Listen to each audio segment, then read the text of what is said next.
All right, everybody, and that's a bunch of everybody's because I'm covering the world now. That's all of everybody. Everybody, and I keep saying it because I'm excited. I got a gentleman on the channel today who is in South Africa. I mean, I did one out of Australia, which I guess is further away than South Africa from us, but this is huge on my account. This is bigger than big. South Africa gonna share some stories with us today, my friends. You know, I'm Anthony Brogdon, and I'm not no ordinary guy no more. No, my sir. I'm still ordinary because, you know, I'm just plain old guy trying to do something big around the world, telling Black history stories. I don't know how I found this gentleman, but I found him. I sent him a message because, you know, I didn't make no phone call. I still don't know how much that'll cost. And we talked on it over Facebook and Twitter and email. I said, will you come on the show? He said, yes, sir, I will. And I'm excited that he's on the show today. But before I get to him, you know, I got a few things to tell you. Good things are happening at Strong Inspirations. Very good things. I am meeting with my people. We're going to have a fabulous festival in Quindaro, Kansas. Fabulous. I'm going to make sure that everything is tight. When you get there, there'll be somebody to greet you.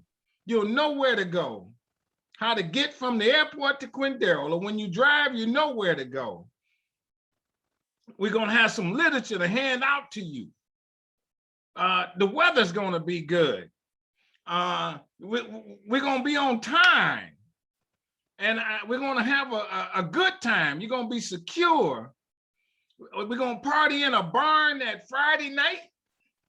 We're going to, Saturday, we're going to have a tour of the city. And going to probably have to do it quite often because it might be, if I reach the goal of 1,000 people, not everybody can, you know, be on the time at the same time, but we're going to make sure that's tight. And then we're going to have what I like to call it a Black picnic. Now, how about that? I still got to use the word picnic so you understand, but I'm going to add the word Black picnic to it. And that's going to be fun. And then we're going to stay up late at night with a bonfire, if at all possible, and watch them stars. And I'm going to have somebody talk about the stars. And I'm trying to find a boat so that we can sail down the Missouri River so you can hear how they might have felt. You can hear them voices as they walked across that frozen river to get to their freedom. I'm working on this, man. I'm gonna make it tight for you. You really, and you're gonna wanna register early because I can only get 1,000 people, all right? I'm gonna do a couple more locations next year. I don't know where yet, but I'm gonna have it out. Might not be a festival, but it's gonna be a party because everywhere I go, I like to, you know, kind of loosen up. So we're gonna have that. You can trust me, watch. How about this? I got good people coming on the channel. I got a guy on the channel who said he went to prison, not once, but a bunch of times, and turned his life around. And now he's an activist and making moves in his town. I got a guy who came on who said his grandfather was almost lynched. They had him at the tree, was throwing the rope over the branch, and he was able to get away. On this note, I got the great granddaughters of a guy who, when he was a slave, he had some technical knowledge.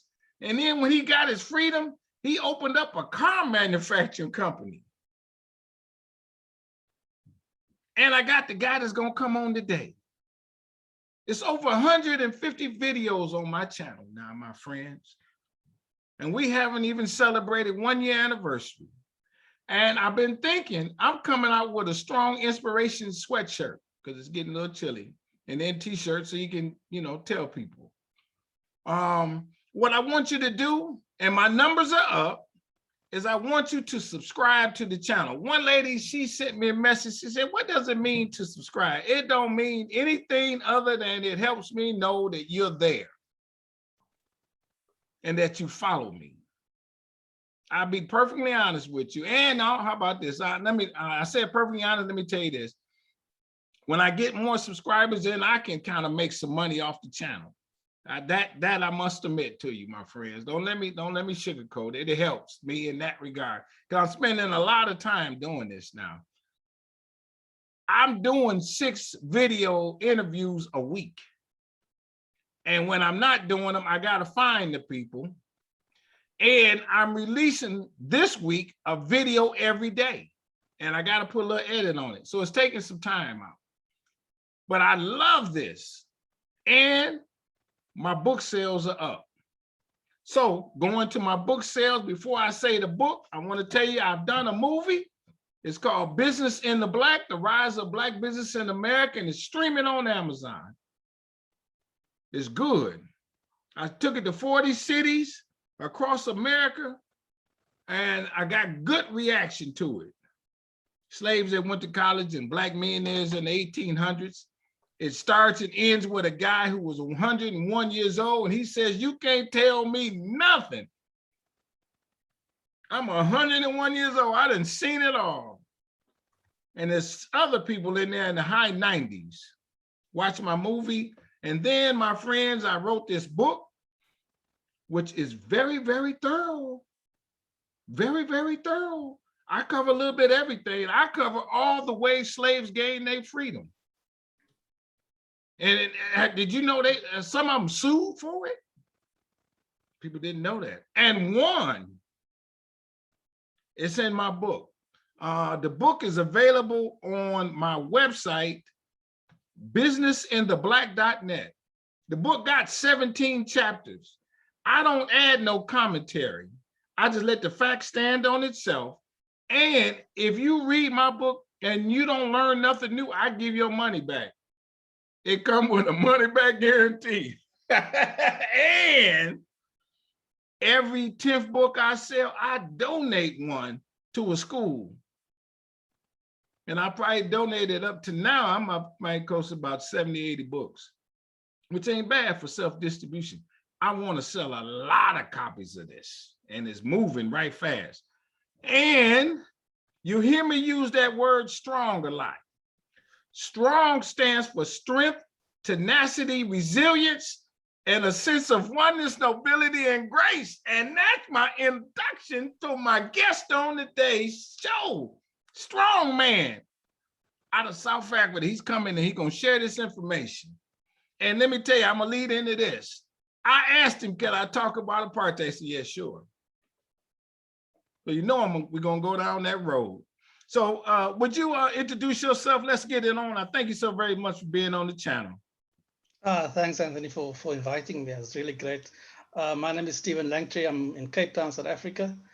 I'm a historian, a sort of heritage activist. I'm a storyteller, writer. And I've been, for the past few years, uncovering some of the stories about our ancestors here in South Africa, specifically in Cape Town. And some of them came here as slaves, others were indigenous people who were deprived of their land and, forced to work on farms. So that's where I am. Yeah. Okay, let me do this for a minute, and if you don't mind, I want to ask a couple questions about you. Sure. Are you a native of Cape Town or South Africa? Yeah, sure I am. So you probably know that South Africa has got a very complicated history. So there's black and white, and then there's what we in South Africa call colored people, which I know it's a term that's frowned upon in America. But in South Africa, when we talk about colored people, we talk about people of mixed descent who are black and white, and in some cases also Asian. So I'm what you would call a colored in South Africa, colored from Cape Town. So I've lived here all my life, yeah. Do you like that word colored? It's a term that became used, especially under apartheid. It's not a term that's popular. People use it to identify us, but it's not universally accepted. So for a long time, we said so-called colored. We use other terms. Yeah, We say what's another mixed. term then? In America, they've used the term mulatto. Yeah. Now we don't use that term. Yeah, it's not a term that's used here. So many colored people call themselves black because identify as black. Lately, we've been talking about calling ourselves Camisa Africans. Camisa was an ancient river that flowed there in the Cape. So you traced in your family, you know that somebody white got with somebody black, and that's why there's color. Is that what that is? Yeah, that's exactly what it is. A lot of the indigenous people at the Cape, the first people who came into contact with the colonizers, Khoi people and San people. So a lot of colored people will be descended from Khoi and San people who lived here many, many years ago and lived here before. Do you know, was it rape? Oh yeah, of course, there was a lot of that. Okay. A lot of rape, and in some cases there was sort of marriages that was entered into. So one of our ancestors, Kratoa, was a woman, was an interpreter between the Dutch colonizers and the local Khoi people. She married a Dutchman. Had children. She married him? Yeah, she was married. She was the first indigenous person to get married in a church here. Okay. Do you know his side of the family? Are you able to meet his side of the family? It's okay to do that? What do you mean by the side of the family? No, the Dutch guy that got with the African lady. Yeah. Is this side of the family thinking, oh man, we okay with meeting you? What's that story? You know what's happened lately over the years, over the past few years since the abolition of apartheid, is many white people are beginning to rediscover their own histories, and some of them acknowledge that they have descendants of slaves themselves, even though under apartheid, of course, they wouldn't have admitted it because then they would have had to be classified as black or colored. So it's one of those things, modern times people have become to open up to the realization that there's no such thing as a pure race. We've all mixed somehow or the other. So there's more conversation about that. And some of the historians who've been doing this sort of work are white people who've uncovered these, the ancestral lines of people, yeah. Mm-hmm. How about this one? As a colored person, does that give you more advantages? Like there's a neighborhood for the colored people and then there's a neighborhood for the non-colored people. you follow what I'm asking? And you can go to a better school. Yeah. That kind of thing. Yeah. So when I grew up, under apartheid, yes, there was definitely a sort of a hierarchy. So you had whites on the top, and then you had sort of Indian, Asian people next, and then you had colored people, and right at the bottom you had the Black African people. So colored people were slightly more advantaged. We had our own schools. We had even at our own University of the Western Cape. We, had our own areas, neighborhoods that we lived in, which was slightly better than Black Africans, but a lot worse than white suburbs. So yeah, so there was all of that, and in some ways, of course, even after the end of apartheid, that's continued. You still find lots of segregation, and it's not intentional now necessarily, but it's certainly economic. So there's a lot of divisions based on class, but it's so closely aligned to race that it's very much similar to what it was. Your name, your name is just a regular name. You don't have an African name. Sure. Why? So and that is one of the peculiarities of being a sort of mixed race or colored in South Africa, or mulatto, as you would say, is that because we are descendants of enslaved people and in some cases indigenous people, we've been stripped of our names, our original names. So a lot of our ancestors, we wouldn't know what they were called in their native tongues. So I have an English surname because a grandfather of mine was an Englishman, came and married a local person, and so we've carried that name. Yeah. Okay, let's go back a little bit further on this note.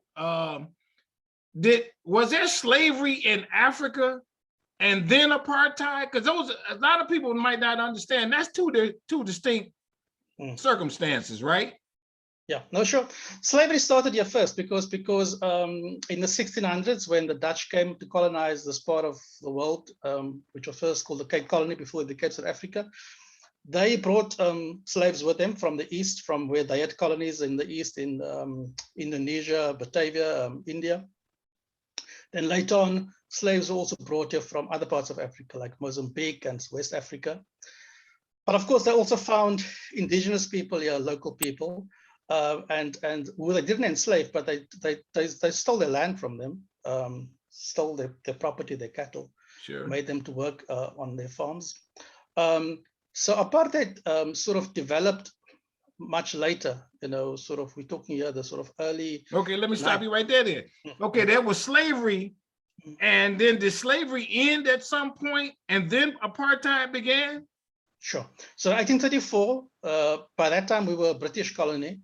In 1834, Britain abolished slavery. So the slaves were, theoretically they were set free, but in our case, for 4 more years, they had to work as sort of indentured laborers to earn their freedom.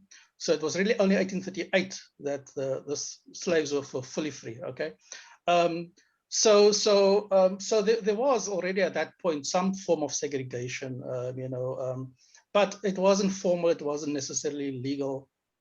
And apartheid as a policy of the government only sort of came into being in 1948, when the then National Party won an election and started to impose. I got you. Apartheid. Okay, so now go back to slavery. How do you compare slavery in Africa to slavery in America? Sure. I think slavery anyway was a bad thing. I mean, yeah.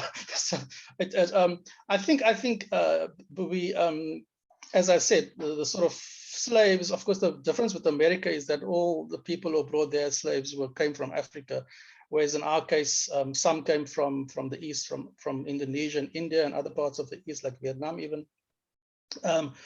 But generally, it was a terrible life that all slaves endured. And some of my stories I tell about some of the horrible ways in which they were tortured if they were thought to be guilty of a crime and executed. Yeah. And so there was a long history of slaves also escaping. There were even some slave rebellions and slaves trying to live. Oh, really? Go away. So no, definitely. It was a terrible period, and it lasted for a long time. Yeah. I guess part of my question is slavery in America was based upon the free labor of the slaves to toil the soil, the land, the cotton, and that kind of thing. Was that what they were used for in Africa? Yeah. In South Africa in particular? In South Africa in particular, yeah. Many of them were used on as laborers on farms. Of course, here we have a long history of especially in the Cape, the wine industry. So a lot of them were used on the wine estates as laborers. Then some of them were used as nannies, as servants in the houses of the colonizers. So there were those who lived in the house, others who lived outside on the farm. I got you. Yeah. So yeah, anything that white people thought were beneath them, they would ask slaves to do. Yeah. Did they have, again, also some of the same type things? Were there slave revolts and that kind of thing there to help? And were there ways for the slave there to escape to freedom? Yeah, we didn't have like you guys had in the underground railroads. Yeah. Yeah, right. There were some informal routes that slaves followed. But mostly it was very small numbers who managed to escape, and obviously they had nowhere else to escape to because they either, being in Africa, they could only escape, firstly, if they were not from Africa, they came from another country, right? From Asia, for example, they wouldn't know how to get back home, so they wouldn't know where to go for freedom. So all that most of them did was to start little sort of slave communities, freed slave communities, where they could find spots. So there was a famous one here on the southern coast of South Africa, which was a place called what's now known as Pringle Bay, where slaves found a little spot in a cave, which was sheltered by a mountain on one side and the sea on the other, and they were fairly protected there. So there were a few attempts to raid them, but they always managed to fight off raids from the colony. So they could sustain themselves there. They could live off this, food from the ocean, and occasionally at night they would go onto land and sort of, scavenge and for food and so on. But those were small little communities, but they didn't have a way to get into freedom in a way in which in the States you could have gone to Canada or somewhere else. Let's go back to, and these questions come in my mind, and I got to go with them, even though they might not be in order. Okay, Africa is a huge continent. South Africa, is it discovered later after all of the other countries in Africa were founded? You follow my question? Sure. Okay. So, well, there were always people living in South Africa, right? But the way in which South Africa sort of appears on the map, if you like, is that the Europeans want to find a route to the east, and it's a sea route to the east, and so it's the Portuguese and mainly, but also the Dutch and the English start sailing around the coast of Africa. And it so turns out that sort of South Africa, or Cape Town, where specifically I am, is sort of halfway between Europe and the East, specifically India and so on. And so it becomes a halfway stop for many of the sailors who come from Europe. And that's how it's sort of in 1652, the first, in that case, Dutch colonists decide to settle here and set up a halfway station where they can give refreshments to the guys coming around from Europe to Asia and on the way back from Asia to Europe. So that's really the start of modern, if you want to call it that, modern South Africa. So obviously before that, there were further north of South Africa, there were already African kingdoms, in Zimbabwe. There was a big kingdom already established, a civilization. You obviously know also on the west, in the West Africa, right, Mali, and so on. So yeah, so in that sense, it was a bit later that South Africa sort of came into being as a state, and that it sort of come to contact, that Europe came into contact with. Yeah. Okay, so I guess you answered my question. But I know you are, but let me just make sure what we're saying is, of all of the countries in Africa, South Africa is, for lack of a better word, the whitest of the countries. Yeah, probably proportionally, yeah, more white people. Because when we hear of Nigeria and Zimbabwe and some of them other ones in Ghana, they could not have had the same dynamics that South Africa had. Which led into apartheid per se. Yeah. Correct? Because they still were very Black operated countries, other than when they were under colonial rule. Yeah, what we had in South Africa was a case where the colonizers settled. They didn't just, like in other colonies like India and other parts of the world, in other parts of Africa too, where a very small number of colonizers settled and sort of ruled the country, and when they lost control of the country, they left and went back to their homelands. Yeah, it was very different. They settled, they made their homes. So first the Dutch, then the English.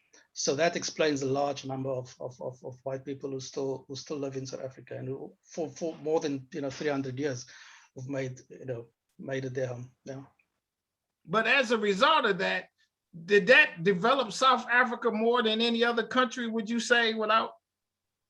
Well, there was a vested interest to develop it, because they had to make it as comfortable as possible. So there's parts of South Africa, especially in Cape Town, if you were in, you would think you are in Europe or America. It's very, it's very what one calls first world. But there's also lots of undeveloped parts of South Africa. Oh, really? Outside of the cities, yeah. So which and some of that is deliberate. It's rural areas. It was kept like that. Even under apartheid, there was the attempt to sort of deprive those areas of resources, to force especially Black men to come to the cities to work there, as opposed to living in the. How about this one? What's the makeup of South Africa? How many? It's a country. How many major cities are in there? How big is it? If you were to drive from the tip to the top of South Africa, how long would that take? Yeah. What's the dynamics of South Africa? Okay, sure. No, so it's a relatively small country. We've got a population of about 60 million. And I would say that it'd probably take you a day to travel, sort of 20 hours probably to travel from Cape Town to Polokwane, which is the sort of furthest northern part of South Africa. Okay. So it's not very big. It's mostly, a lot of it is the coastline, of course. And then a few big cities. Johannesburg, I think most people know, is a pretty big city. It's like our equivalent of New York. It's like the financial, hub Oh, of the really? country. Okay. And then Cape Town, which is where our Parliament or Congress is. Pretoria is another big city. Durban is another coastal city, which is quite popular for holiday places and so on. So there's about 4 or 5 sort of major cities, yeah. And then a lot of small towns. So. The bulk of slavery was throughout the whole country, or was it more some places?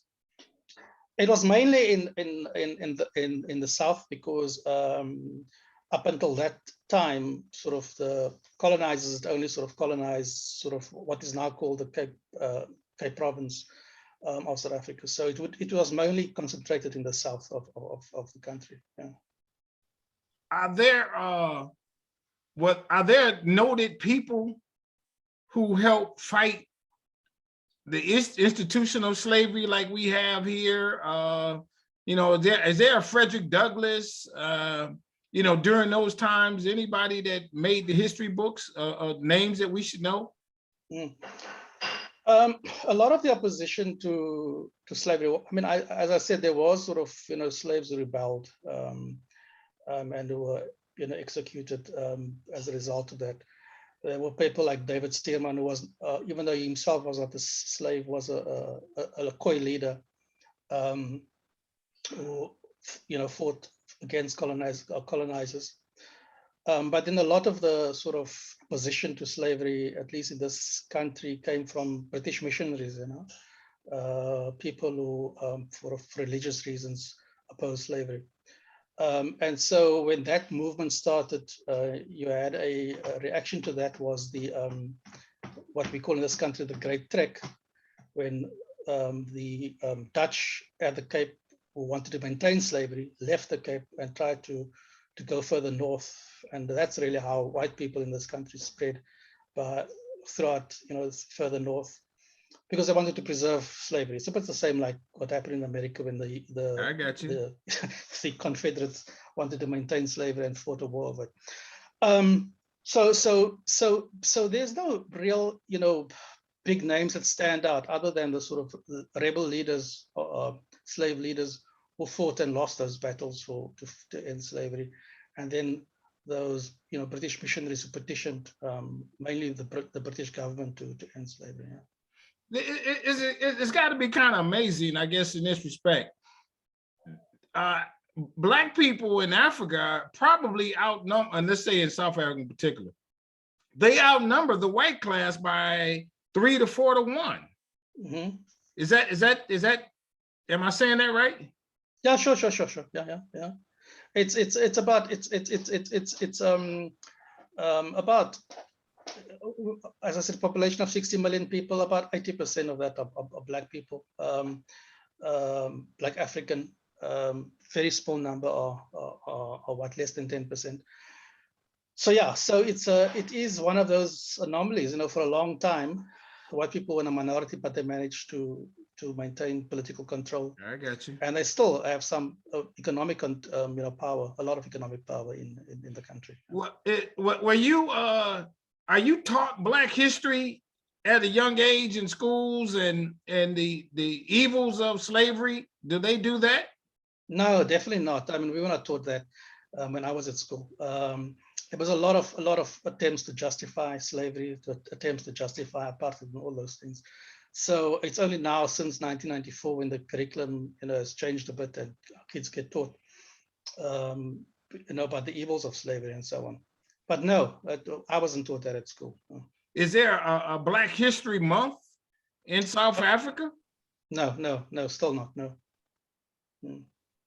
So is there something to catch up on for people, other than, I guess, just word of mouth, to hear the stories of slavery? So yeah, so what's happened is in recent years, there's a lot of people. I mean, like what you're doing in the States, there's a lot of people in South Africa who's beginning to tell these stories. A lot of historians, there's a new generation of historians who are digging deeper than previously, and people are becoming more aware of their heritage. And so museums and educational institutions and books are being written. So it is becoming more accessible. Okay. It's easier, yeah, to get. Does the government kind of embrace it like they do here in certain parts? You know, they accepting Juneteenth and that kind of thing. Has that happened there? You know, I think the government can do more. There's some, I mean, they do fund some of the sort of, you know, as I said, museum exhibitions and Oh, really? monuments Okay. and memorials that's going up to commemorate our history, and especially the Black struggle for freedom. But I think there's always more that we can do. Yeah. So inevitably, that's why people like me and others try to use social media to spread the Yeah, I was going to ask you that. For you to do what you do, it's not dangerous on you to be that, to go out and tell these stories and to lecture on them and that kind of thing. No, it's not controversial anymore. I mean, it's more acceptable. Obviously, you get some pushback. There's people who don't like to hear these stories because it's uncomfortable. But the more and more people are telling the stories. You know, we go on. There's lots of guided walks through town, and people point out areas where slaves were auctioned. Slaves, you know, those sort of things. It's becoming more accessible now. You might have answered this, and maybe you did, but I'm jumping around, and I apologize for that. Slavery ended at a certain. Is there a date that Africa, South Africa, recognizes as a date that slavery ended? Yeah, 1 December 1834. So that was the official end of slavery. Yeah. And what ended it? Was there rules or laws or something like that? It was a law passed which abolished it. So and a lot of people now in South Africa sort of mark that day, the 1st of December, as a sort of commemoration of the end of slavery. Okay. And then there were years of were there policies like there were here in America, what we called our Reconstruction period or what have you, that the government did some things to help the lives of those that once were slaves? No, the opposite. It was more to, there was a lot of effort made to compensate the slave owners for the loss of slaves, but no real attempt to compensate freed slaves. So some of them went into apprenticeships and sort of became skilled to do some work, but no, there was no reconstruction in the way in which it happened in America. So what is the time period between when slavery ended and apartheid began? Officially, we're talking about maybe 100 years, yeah. So there was a 100-year period where there was no slavery and there was no official apartheid, but unofficially, there was still segregation, and you must remember during that period, Black people still lost their land. They were deprived of land which they had owned, properties which they had owned. Yeah, so that also happened in 100 years. So during that time, was that,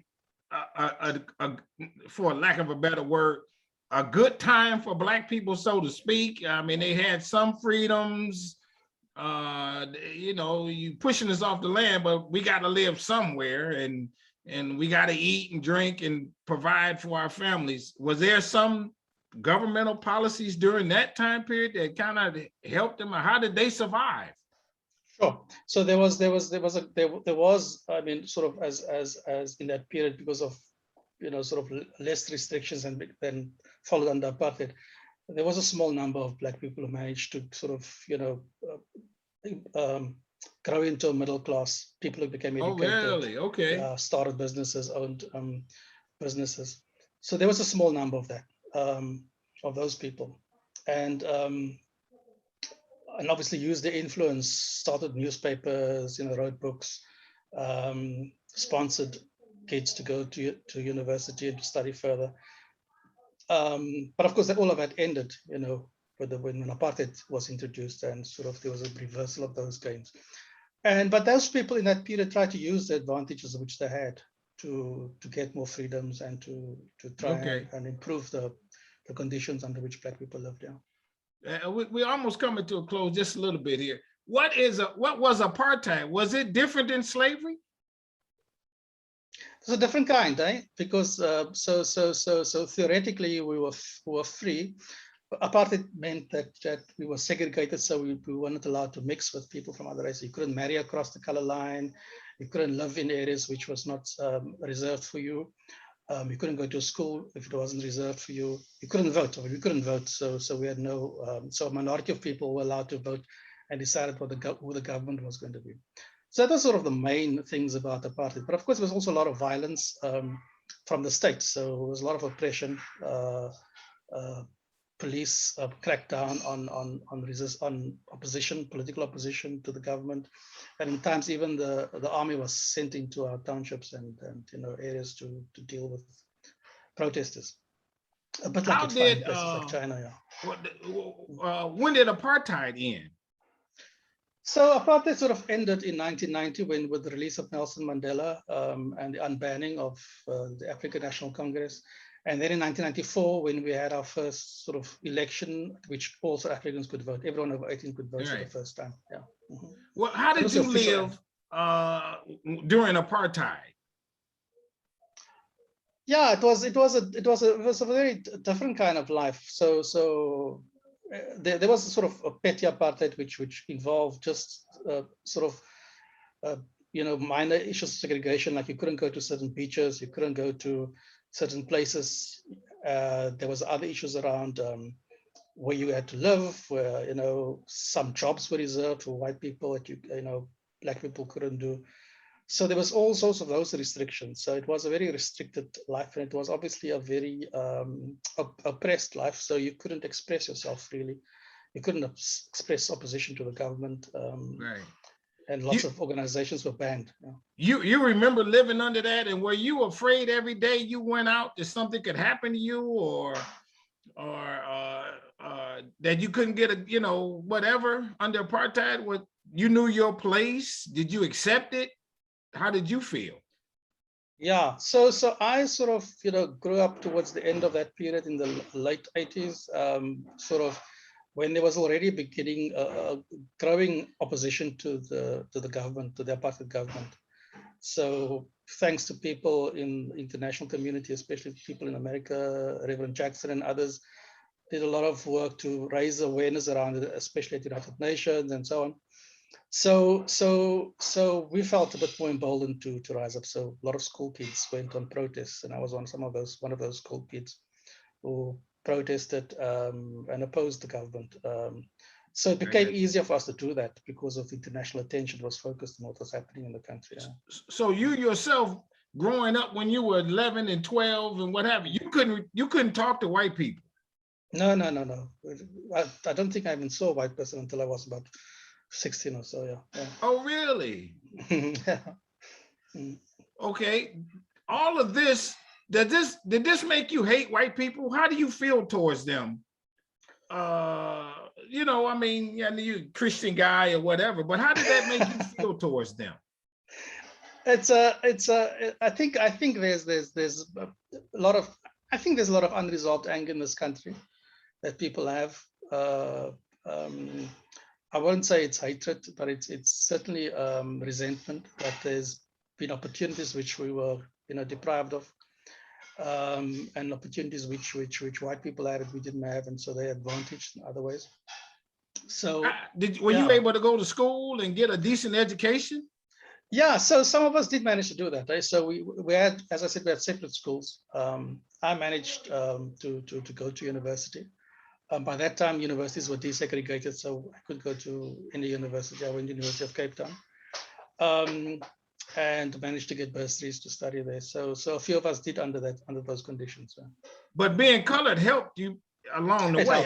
It helped a bit, yeah, definitely. Man, as we come more to a close, you remember Nelson Mandela? Sure, yeah, of course. You don't remember before he went to jail, though? No. I only. Did you hear stories of when he was in jail and the ANC and that kind of thing? Sure. So there was a lot of that we grew up on, and we all became aware of that, and sort of all those things were banned when we were at school, but there was always ways to get information and to get about them and about Nelson Mandela and videos and so on.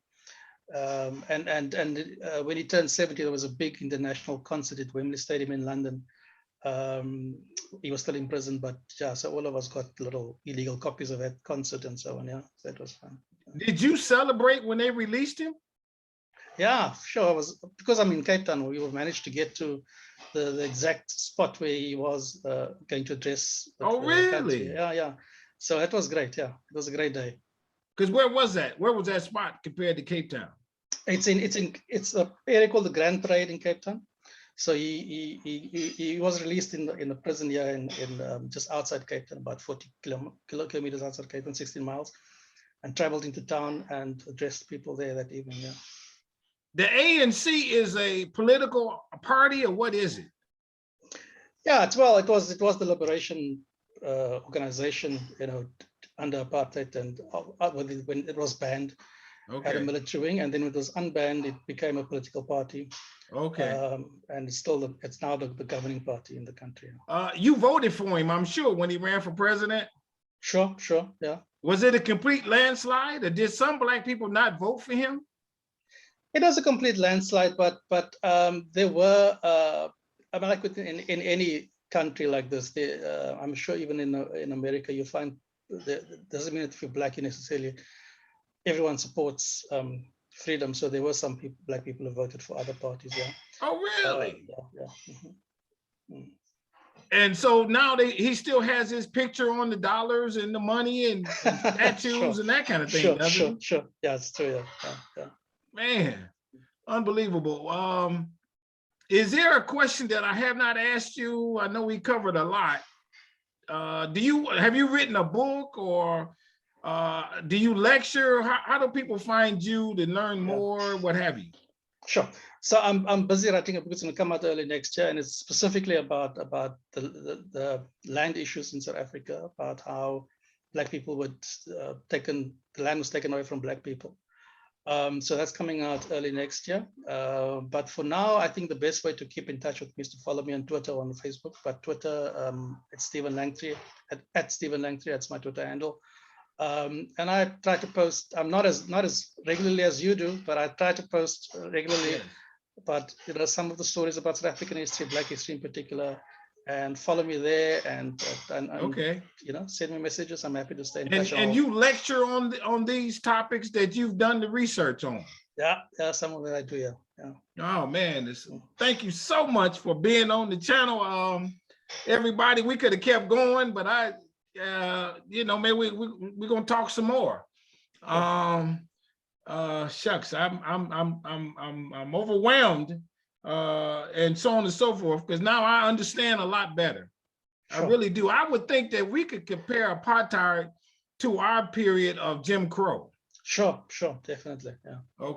Okay. So now everybody, there it is. And we know how devastating Jim Crow was here. That might be the same scenario. Yeah. And it lasted here 70 years. The segregation and so on and so forth, and was very brutal. Hmm. I thank you for coming on the channel, everybody.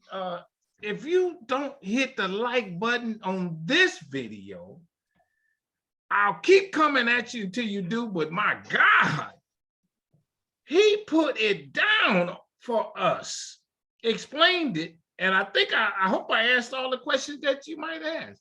If not, send me a message. And we'll come up with more questions, because I know there's a ton more that can be discussed, but for the sake of time, again, I thank you for coming on the channel. Everybody hit the subscribe button, hit the like button, hit the notifications bell, tell somebody about Strong Inspirations, watch my movie, read my book for sure. Won't take you long because it's not thick. I don't read thick books, so I wrote it for people like me, but you get a ton out of it. And like I say, tell somebody. And to you, my guest, I tell you, man, I appreciate you coming on the channel, man. I do. And I wish you, and I say with all sincerity, I want you to stay strong, stay safe, stay on your grind. I love what you're doing, and educate people there and here about the real deal of what has happened in South Africa and even through the continent. I really appreciate that. So with that, I'll say bye-bye, we out. Oh, thank you.